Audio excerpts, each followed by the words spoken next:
जो दूसरों का सम्मान करता है उसका सम्मान 10 गुना बढ़ जाता है, और जो दूसरों से सम्मान चाहता है उसका सम्मान 10 गुना घट जाता है। ये दुनिया ऐसे है जैसे छाया। जब तुम चलते हो पैदल, तुम्हारी छाया तुम्हारे साथ साथ चलती है, लेकिन जब छाया को तुम पकड़ने की कोशिश करते हो तो छाया तुमसे दूर भागती है, और छाया को जब त्याग करते हो और छाया से मुड़ करके तुम दूसरी तरफ चल देते हो तो तुम्हारी छाया तुम्हारे पीछे पीछे चली जाती है। इसी तरह से याद रखना, इस दुनिया में जो भी तुम त्याग कर दोगे, मान सम्मान त्याग कर दोगे, वो तो पीछे पीछे आने वाला है, उसकी चिंता मत करिए, वो अपने आप आएगा। अब आए ना आए ये भी फिक्र छोड़ो, अच्छा करो। अच्छा कहलाने की इच्छा कभी न रखना मन में। जो लोग सोचते हैं मेरा नाम हो, मेरा कोई नाम ले, और नाम नहीं लिया तो दुखी हो जाते, दुख भोगते रहते। जो लोग सोचते हैं मेरे को एक सज्जन गुजरात में मिले तो उन्हें कहा एक मंदिर बनाया हूं, 50 लाख लगाया, और मैंने उनसे कहा मेरा नाम उसमें बिल्कुल बोलना मत किसी को। 3 किलो सोना पहने थे गले में, और आधा किलो हाथ में, मुझको दिखाया, उनका प्रेम हो गया। बोले आप लोग कहाँ से आए हो, कहाँ से? हमने कहा नेपाल तरफ से। तो यहाँ क्या कर रहे हो? हमने कहा भूख लगी थी तो सड़क किनारे खड़े होकर थोड़ा चबेना चबा रहे, चना और लैया वगैरह, मुरमुरा। मैं रोटी खा रहा हूँ, खाया नहीं था सुबह। बासी रोटी खाते हो? हमने कहा बासी ही खा लेता हूँ, क्या फर्क, टिफिन में धरी थी, कभी कभी बासी भी खा लेता। आज हमारे संत चावल को गर्म कर रहे, कल का चावल बच गया तो उसे गर्म कर रहे। तो हमने कहा गर्म करके क्या करोगे? बोले इसको प्रेम से खा लेंगे। तो जो बड़ा भंडारी है कोठारी, वो कल की बची हुई रोटी वो चटनी वटनी के साथ खा रहा था, और भात को गर्म करके कुछ छौंक लगा के भी खा रहा था। तो हमने कहा बस यही होना चाहिए। अन्न का एक एक कण जो संभाल कर प्रयोग करता है, याद रखना उसकी जिंदगी में कभी अन्न नहीं कम होता है, और ना तो प्रसन्न ही कम रहता है, खूब प्रसन्न रहे। बोली सद्गुरु भगवान की जय। तो उनसे मैंने कहा इतना सोना पहना है आपने, गले में इतना वजन है 3 किलो, 1 किलो दान कर दो तो आश्रम अवैधम बनाना है बना दूंगा। बोले सोना तो दान नहीं दूंगा, लेकिन आप ये बोलो आश्रम में कितना लगेगा? तो हमने कहा 4 करोड़ जमीन खरीदो। बोले ठीक है, मैं पैसा देने के लिए विचार करूँगा। हमने कहा विचार कर लो। विचार किया, फोन आया, बोले दूंगा, लेकिन एक आशीर्वाद दो आप। हमने कहा क्या? बोले ये आशीर्वाद दे दो कि हमारी जमीन बिक जाए। हमने कहा तो मैं पैसा लूंगा भी नहीं, किसी की जमीन बेच के हम लेते ही नहीं। बोले नहीं नहीं, मैं तो जमीन खरीदने बेचने का धंधा ही करता हूँ। तो खरीदा हूँ 121 करोड़ में, और बिक रही है 175 करोड़ में, तो जल्दी बिक जाए, 54 करोड़ का प्रॉफिट है, उसी में से दे दूंगा 2-4 करोड़ आपको। तो ऐसा आशीर्वाद दिया कि वो जमीन 1 महीना तक बिकी ही नहीं, उल्टा दे दिया हमने। उल्टा आशीर्वाद भी दे देता हूं मैं। तो फिर उनका फोन 15 दिन में आता रहता है। बोले वो तो बिक रही थी, बिकी नहीं। हमने को उल्टा दिया हूं, बिकेगी नहीं। तो बोले अरे फिर से आशीर्वाद दे दो। तो हमने कहा चलो फिर से देता हूं, अब बिक जाएगी। तो परसों उनका फोन आया 21 तारीख को कि मैं उज्जैन आ रहा हूं आशीर्वाद लेने। हमने कहा यहाँ मत आना, क्योंकि यहाँ आओगे 3 किलो सोना पहने हो, कोई खतरा हो जाए तो उसमें फिर हमारा भी नाम जुड़ जाएगा। वहीं गुजरात में रहो, वहीं सोना चल सकता है, यहाँ सोना वाले को सोना सिखा देते लोग। रही दो, मना कर दिया। बोले आशीर्वाद लेना है। हमने कहा बाद को ले लेना। हमने कहा क्यों खुशी है? बोले जो 175 करोड़ की बिक रही थी, गुरुदेव आपकी कृपा से वो 275 करोड़ की बिक गई। तो हमने कहा इसीलिए उल्टा आशीर्वाद दिया था, उस समय बिक जाती तो 100 करोड़ का नुकसान होता। तो बोले अब हम पूरा आपका काम कर देंगे। हमने कहा मेरा कोई काम नहीं, मेरा आश्रम तो हजारों भक्त मिलकर बनाएंगे, तुम सुखी रहो, तुम प्रसन्न रहो, और मुझे ऐसी कोई चिंता नहीं। और आश्रम बन जाए तो भी ठीक और ना बने तो भी ठीक। हमारा आश्रम तो प्रहलाद का घर है, जयंतीलाल पाटीदार का घर है, हम जहां रहें वहीं आश्रम। हाँ, 50,000 मकानों में रह चुका हूं, 2-2 करोड़ के मकान फ्री में रह लेता हूं, किराया भी नहीं देता हूं। 3 दिन रहता हूं, निकल लेता हूं, ऊपर से दक्षिणा मिलती है, डीजल डाल लेता हूं, आगे चला जाता हूं। फिर दूसरे के यहाँ 3 दिन रहता हूँ, और पराठा और सब्जी खाता हूँ, ताली बजा के निकल जाता हूँ। अपने क्या चिंता है? कोई भी लक्ष्य बनाइए, लक्ष्य में इतना बिंद मत जाइए कि उसके लिए परेशान हो आप। नहीं नहीं, सहज लक्ष्य होना चाहिए, और सहज लक्ष्य सहज ही पूरा हो जाएगा।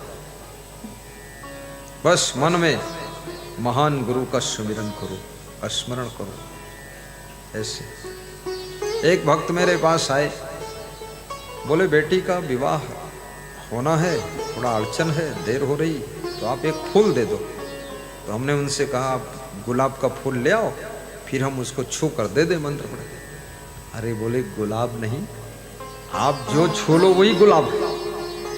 वो भगत ने हमको गेंदा का फूल उठा कर दिया, बोले इसी को दे दो आप।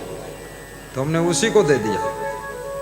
बस 1 महीने में फट से विवाह फाइनल हो गया। उसका फोन आ गया कि हो गया काम। तो हमने कहा हम तो गुलाब हम फंसे थे। बोले सब गुलाब है, जो दे दो आप। बोले आपके हाथों की करामात है कि वहाँ गुलाब में करामात है? और वो भक्त कोई और नहीं था, वो इंदौर के महान भक्त श्री जयंतीलाल पाटीदार साहब थे। सत्संग था आलोट में रंगीलाल पाटीदार के, वहीं से लाए थे फूल ये। तब मैंने सोचा कि इन हाथों में क्या करामात है। जिन हाथों से हमेशा सत्कर्म हुए हो, जो पैर हमेशा सत्मार्ग पर चले हो, जिन आंखों से हमेशा दिव्य दृष्टि ही रखी गई हो, जिन कानों से सत्संग के शब्द ही सुने गए हो, जिस हृदय में सद्गुरुदेव विराजमान हो, और याद रखना जिसकी वाणी में सत्संग की गंगा प्रवाहित होती हो, उस व्यक्ति के ऐसी शक्ति पैदा होती है, ऐसी करामात पैदा होती है कि अगर फूल उठा कर दे दे तो भी काम बन जाते हैं। बोलिए सद्गुरु भगवान की जय, पूजा संग देव की जय। गुरुपद पंकज सेवा तीसर भक्ति अमान। आहा, चौथी भक्ति मम गुण गण करे कपट चितान। सुमिरन, स्मरण, ध्यान आपको महान शक्ति प्रदान करती है। मैं कोई भी काम करता हूं या कभी कोई जरूरत हमको होती है तो मैं क्या करता हूं आपको बता देता हूं। मैं ऐसे हाथ जोड़ता हूं, आंखें मूंद लेता हूं और मैं कहता हूं हे पूज्य सद्गुरुदेव भगवान, हे क्षमा देव, ऐसी कृपा करो ये काम हो जाए।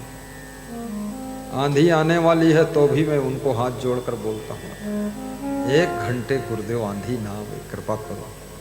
1 घंटे रुक जाती है, तब तक सत्संग हो गया, मैं उतर जाता हूँ, आंधी आ जाती है, सब खत्म कर। हजारों बार ये ट्राई किया हूं। मेरा गुरु भी बाल ब्रह्मचारी था, 12 साल की उम्र से संत हुए थे, 101 साल तक जीवित रहे और उनके हर गुण लक्षण बहुत अच्छे थे। और हनुमान चालीसा भी यही कहती है कि आपन तेज सम्हारो आपै। लिखा है कि नहीं लिखा? तीनों लोग हाँकते कांपै। ज्यादा इधर उधर जाने की भटकने की जरूरत नहीं है, केवल अपना तेज संभालना। आंखों का तेज, कानों का तेज, वाणी का तेज, कर्मों का तेज, इंद्रियों का तेज, बुद्धि का तेज, अपने तेज को संभालो, तेजस्वी बन जाओ। वाणी के तेज को संभालो तो ओजस्वी बन जाओ, और कर्मों के तेज को संभालो तो यशस्वी बन जाओ, और जीवन के तेज को संभाल लो तो तपस्वी बन जाओ। तपस्वी बनो, यशस्वी बनो, तेजस्वी बनो, ओजस्वी बनो। मैंने तो जीवन में यही देखा है, बहुत ज्यादा सोचने की भी जरूरत नहीं है।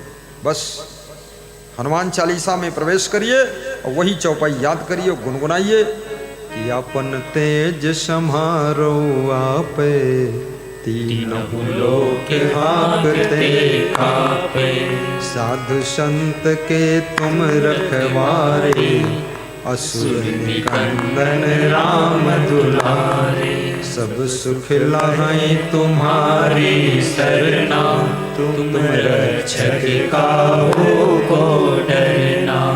कितनी सुंदर चौपाई।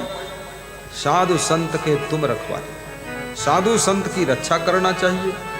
राम भगवान ने साधु संतों की रक्षा के लिए ही रावण से युद्ध किया था।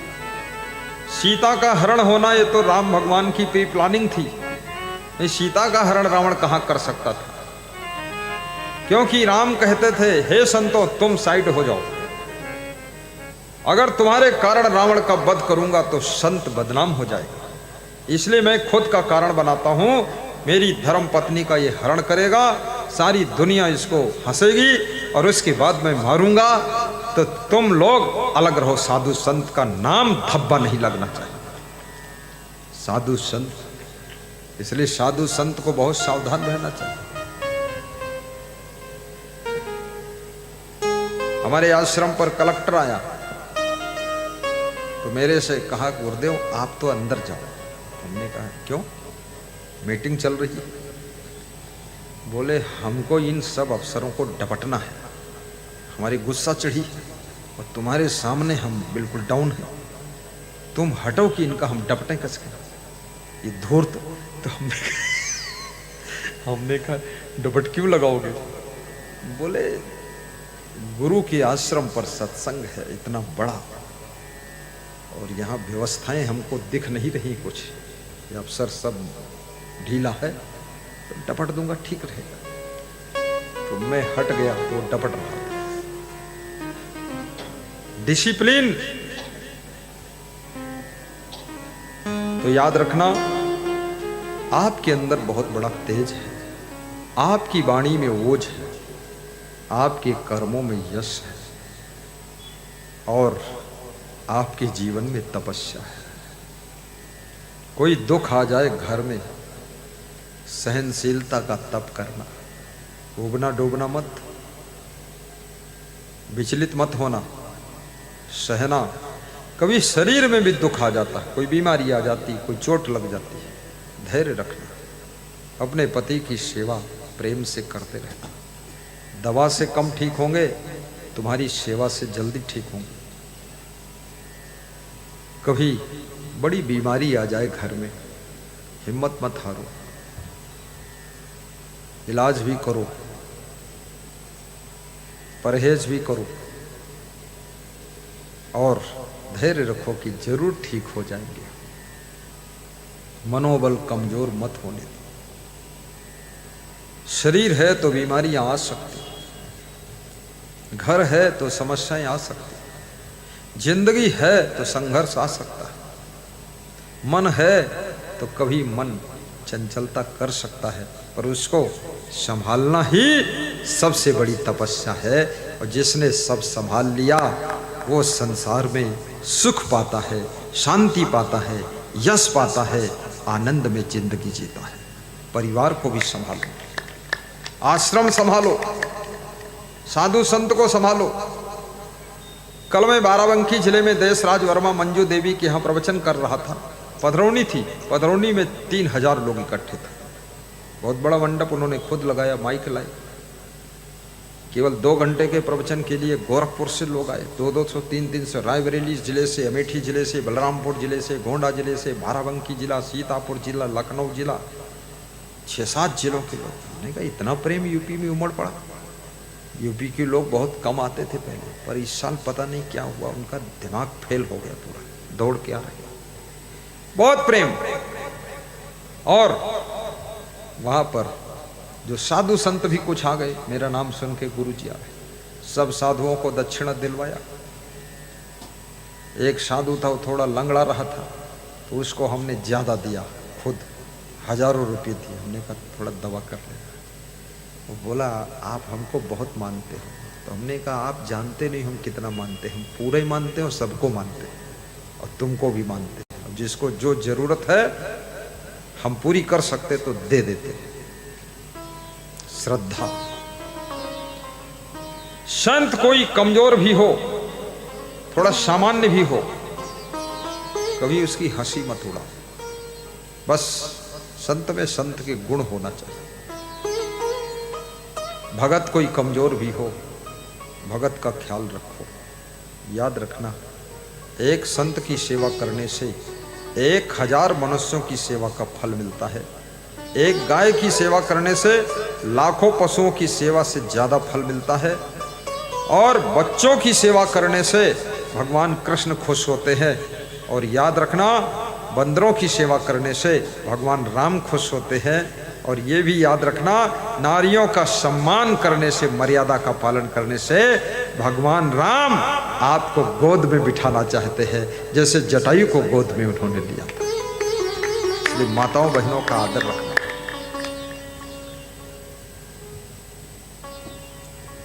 जिंदगी बड़ी कीमती है और सुंदर जिंदगी है, जिस जिंदगी को देवी देवता भी पाना चाहते हैं। बड़े भाग्य मानुष तन पावा, सुर दुर्लभ सदग्रंथन गावा। भाग्योदयन बहु जन्म समर्जितेन सत्संगम चा लभते पुरुषो यदा वै अज्ञान हेतु कृत मोह मदांधकार नासम विदाय ही तदुदयते विवेका।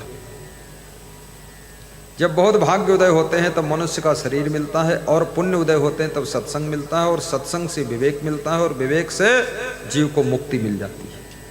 बिनु सत्संग विवेक न होई, और बिनु विवेक सुखी नहीं कोई। इसलिए सत्संग मोबाइल के यूट्यूब में भी सुनना चाहिए। इसमें कितने भक्त लोग हैं जो मोबाइल के यूट्यूब में प्रवचन सुनते हैं? हाथ ऊंचा करें। वेरी गुड, नीचे कर लो। टीवी का जमाना जाने वाला है। संस्कार टीवी चैनल के डायरेक्टर हमारे पास में आए, बोले आप भी अपना प्रवचन संस्कार चैनल में चलवा दीजिए, हम धन्य हो जाएंगे। तुमने कहा तुम धन्य हो जाओगे, हम धनहीन हो जाएंगे, क्योंकि तुम 25 लाख मांगोगे साल के, तो हम तो धनहीन हो गए, तुम धन्य हो गए। हमने कहा मैं तो कोई चैनल में चलाऊंगा ही नहीं, केवल यूट्यूब चैनल में चलेगा। सबके हाथ में मोबाइल है, जिसकी श्रद्धा है सुनेगा, और सुनेगा उसका जिंदगी बदलेगा, और जिसका जिंदगी बदलेगा उसको सुख मिलेगा। टीवी से भी जाना ही नहीं।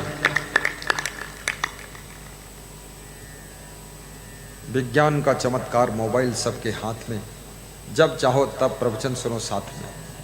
कितनी महिलाएं भोजन बनाती रहती हैं और मोबाइल में प्रवचन चला देती हैं, सुनती रहती प्रेम से। सत्संग ही जिंदगी को बदल सकता है, और कोई उपाय नहीं।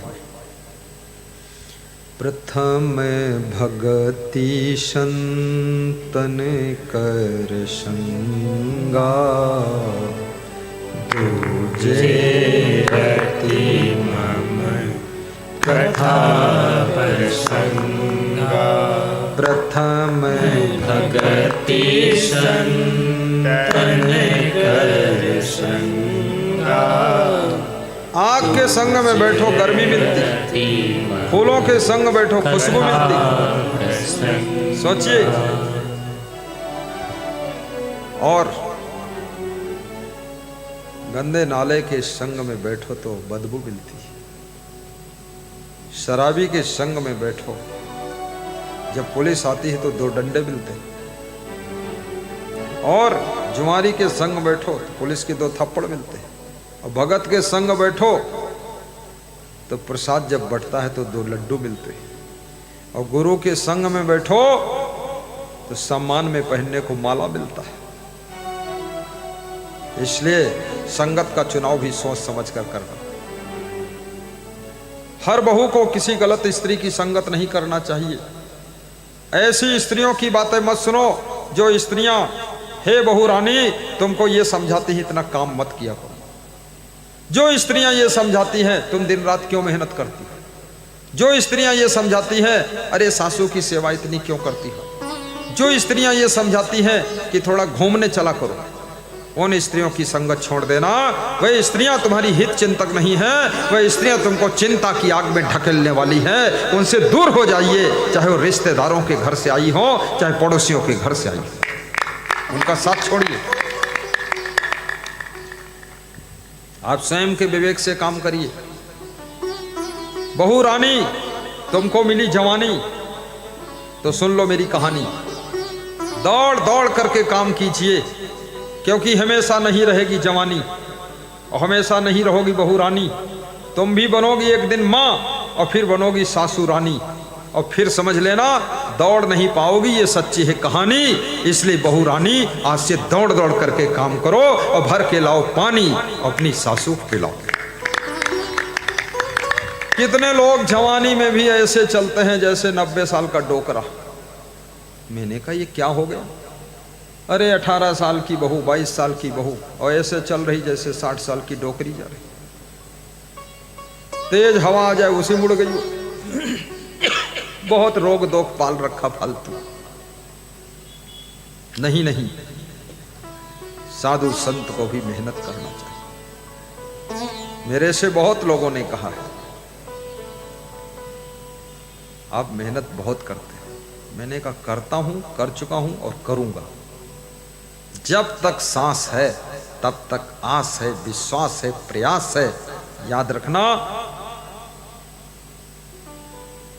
रेस्ट वही करते हैं जो डेड हो जाते हैं, एवरेस्ट पर वही चढ़ते हैं जो बूढ़े होने के बाद भी कदम आगे बढ़ाते हैं। रिटायर होने के बाद बुढ़ापा क्यों जल्दी आ जाता? क्योंकि काम बंद, बुढ़ापा आ गया। काम करते रहोगे तुमको पता ही नहीं चलेगा कि तुम बूढ़े हो, तुमको लगेगा अभी मैं जवान हूं। इसलिए लक्ष्य बनाइए, प्लानिंग कीजिए, डिसीजन सही लीजिए और बुढ़ापे तक भी काम कीजिए। बूढ़ी सासों को भी कभी मत समझो मैं बूढ़ी हूं, बूढ़ा हो ही नहीं कोई।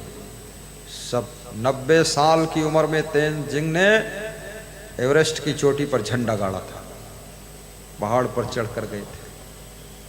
और तुम 60 साल में बूढ़े बताते हो, सड़क पर नहीं चलना चाहते, वही बूढ़ा बूढ़ा। कर्म करो, कुछ काम करो, कुछ काम करो जग में रहकर, उसके बाद आराम करो। नर हो न निराश करो मन को, कुछ काम करो, कुछ काम करो, जग में रहकर कुछ काम करो। हर उम्र में काम करते हैं। हमारे आश्रम में सबसे बुजुर्ग संत हैं श्री अमान देव जी। उनको मैं छोटा गुरु मानता हूं। हालांकि वे अपने को गुरु नहीं मानते, वे तो हमारे हाथ जोड़कर कहते हैं, पांव छूते कहते हैं बस अब हमको जल्दी मुक्ति दिलाओ। तो हमने कहा दर्शन कौन देगा, तुम मुक्त हो जाओगे। बोले दर्शन क्या, वो उम्र बहुत है, 90 साल है। लेकिन 90 साल की उम्र में वो व्यक्ति काम में लगा रहता है। कुछ कर्म करो, कुछ कर्म करो, और कर्म करने में शर्म मत करो। चलती का नाम गाड़ी, खड़ी का नाम खटारा। जब तक इस शरीर से काम लेते रहोगे, इसको चलाते रहोगे, तब तक ये गाड़ी है, और जिस दिन इसको खड़ा कर दोगे ये खटारा हो जाएगा, कबाड़ा हो जाएगा। अवस्था कोई भी हो, लेकिन बाल अवस्था की सरलता रहनी चाहिए। पद कोई भी हो, कितना बड़ा पद हो, मुख्यमंत्री बन जाओ, प्रधानमंत्री बन जाओ, लेकिन बाल अवस्था की सहजता होनी चाहिए। बहुत बड़े गुरु बन जाओ, फिर भी सहज होना चाहिए। जटिल मत बनो, सरल रहो। और सरलता, सहजता, सहनशीलता, ये सब आपको सुंदर बनाने में मदद करेंगी। आप शरीर से भी सुंदर रहेंगे, मन से भी सुंदर रहेंगे, और आप कर्मों से भी सुंदर रहेंगे। इसलिए जीवन में सहजता धारण करो। मुख्यमंत्री भी बन जाओ, लेकिन सरलता खोने ना पाए। जिन्होंने मुख्यमंत्री बनाया है उन लोगों को भूलने न पाओ, याद रखो।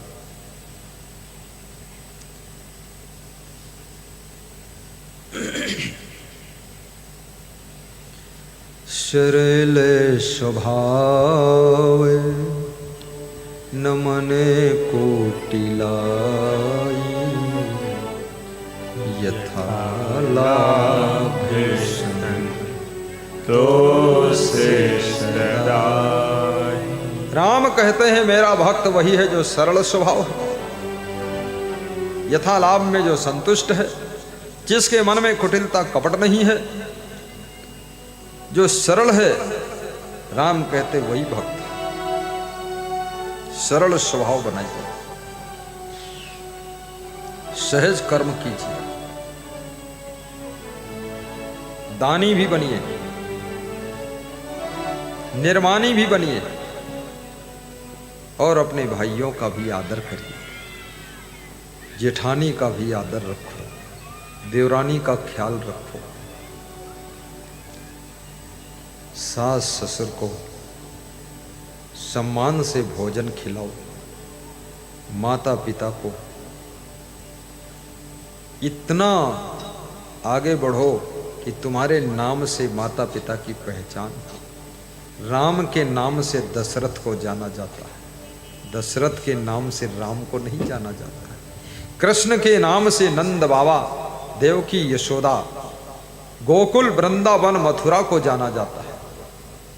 याद रखना, आज अयोध्या की पहचान भगवान राम है। भगवान राम यदि वहां अवतार न लेते, जन्म न लेते, तो अयोध्या इतना सम्मान को नहीं प्राप्त कर पाती। जब तुम अच्छे कर्म करते हो, उच्च कर्म करते हो, महान कर्म करते हो, याद रखना जिस स्थान पर तुम्हारा जन्म होता है वो स्थान भी पूज्य हो जाता है, और जिस घर में जन्म होता है वो घर भी सम्मान को पाता है, और जिस माँ बाप के द्वारा जन्म होता है वो माँ बाप भी पूजनीय बन जाते हैं। आपके सत्कर्म आपके माँ बाप को भी पूजनीय बंदनी बना देते हैं। बोली सद्गुरु भगवान की जय। शिष्य जब महान कार्य करता है, विवेकानंद के कार्य से उनके गुरु रामकृष्ण परमहंस की पहचान है। रामकृष्ण परमहंस को शायद लोग नहीं जान पाते यदि विवेकानंद जैसा शिष्य न होता। ऐसे शिष्य बनो कि अपने गुरु का भी यश बढ़ा दो। आलसी, कोचड़, क्रोधी, लालची, नालायक शिष्य मत बनो। मेहनत करने वाले शिष्य बनो, गम खाने वाले शिष्य बनो, एडजस्टमेंट करने वाले शिष्य बनो, और विनम्र शिष्य बनो। अहंकार के फुटबॉल मत बनो। जहां अहंकार होता है